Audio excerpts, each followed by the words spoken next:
La spécificité de la broderie à Lunéville existe depuis le XIe siècle. Et la spécificité de la broderie perlée au crochet existe depuis le milieu du XIXe siècle. Donc c'est une spécialité qui est vraiment régionale. Et il y a eu jusqu'à 50 ateliers en fait, installés sur la région du Lunévillois. Et on travaille principalement pour tout le monde de la haute couture, le monde du spectacle, la restauration textile, les accessoires de mode et la personnalisation de vêtements ou d'accessoires de mode en général. J'ai fait un CAP de broderie à Lunéville, après j'ai fait un brevet des métiers d'art.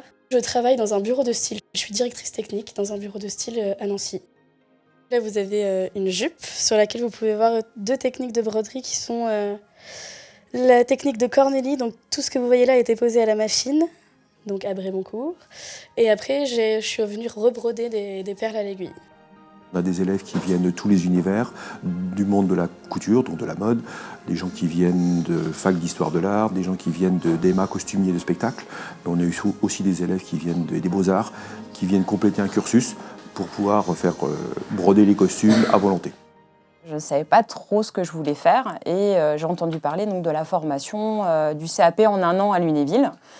Et donc c'est là que je me suis rendu compte de mon intérêt en fait pour tout ce qui était textile, pour le perlage et notamment pour le crochet. Et finalement c'est venu assez intuitivement, assez rapidement. C'est ce qui m'a donné envie de continuer et de l'intégrer finalement à un projet professionnel.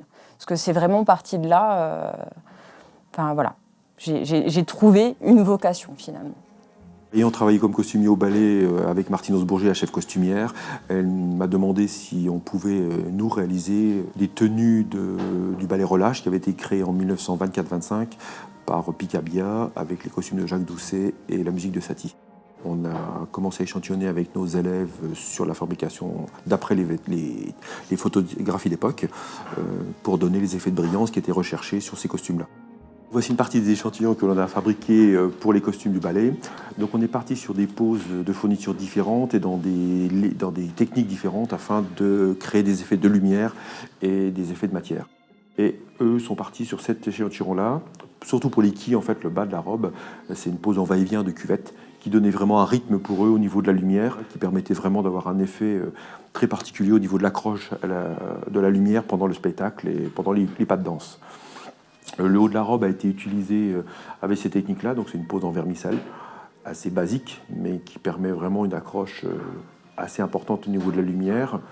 Et on a travaillé après sur un système de galons pour entourer le décolleté, donc différentes fournitures, des poses de bijoux, entre guillemets. On a reçu les fournitures le 10 janvier et les costumes ont été terminés de broder, ça veut dire la robe, la sous-robe et un académique complet le 27 février. Ça a nécessité par les élèves de Brodanan et de BMA 2200 heures de travail. Donc là, on va poncer le motif sur le tissu. On utilise en fait un papier calque où on a dessiné le motif. On l'a appliqué à la machine à piquer et on vient le poser en fait sur notre tissu. Il y a un côté lisse et un côté rugueux. Le côté rugueux, on le met vers nous, et le côté lisse contre le tissu. Et en fait, on va devoir poncer avec une poncette et une poudre spéciale qu'on appelle bitume de Judée. On vient poncer sur le tissu et grâce à les petits trous, il y a la poudre qui passe à l'intérieur des trous et ça retranscrit le motif sur le tissu. Le tableau qu'on est en train de représenter, c'est un portrait de Stanislas. C'est pour la mairie, c'est pour les 250 ans de sa mort. Le château a de nombreuses fois brûlé. Et pour représenter justement ce phénomène, on va rajouter tout à la fin de la broderie du charbon que nous allons broder.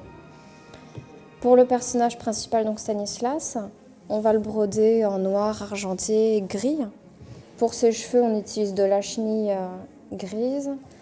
Après, il a une écharpe où on a mis, on va dire, c'est des couleurs, on appelle ça des couleurs sphinx. Donc c'est un mélange de gris et de noir. Pour son armure qui n'a pas été encore finie, on utilise de l'argenté pour faire un bel effet armure. Pour son manteau, on utilise une technique à l'aiguille, un point de tige perlé.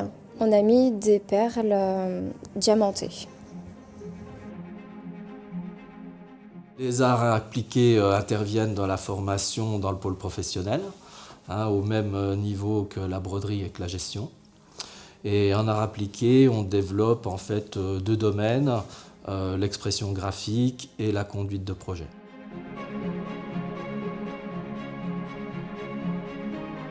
Toute la partie recherche artistique est très importante pour les BMA, alors que nos CAP en 2 ans n'ont aucune formation générale, étant donné qu'elles ont toutes ce qu'on appelle un niveau 5, donc elles n'ont que des cours de pratique.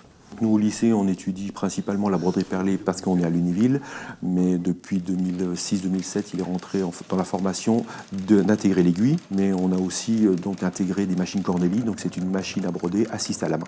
La brodeuse a une manivelle sous la machine et c'est elle qui crée son dessin en tournant et en appliquant un point de chaînette ou différentes fournitures pour donner un effet de matière ou faire des applications avec cette machine-là. Alors on essaie d'ouvrir un maximum, étant donné que les élèves vont intégrer dans leur cursus professionnel après toutes ces techniques-là et qu'elles peuvent très bien mélanger les fournitures, les techniques pour arriver à un résultat de plus en plus créatif, parce que c'est ce qui est demandé dans les ateliers.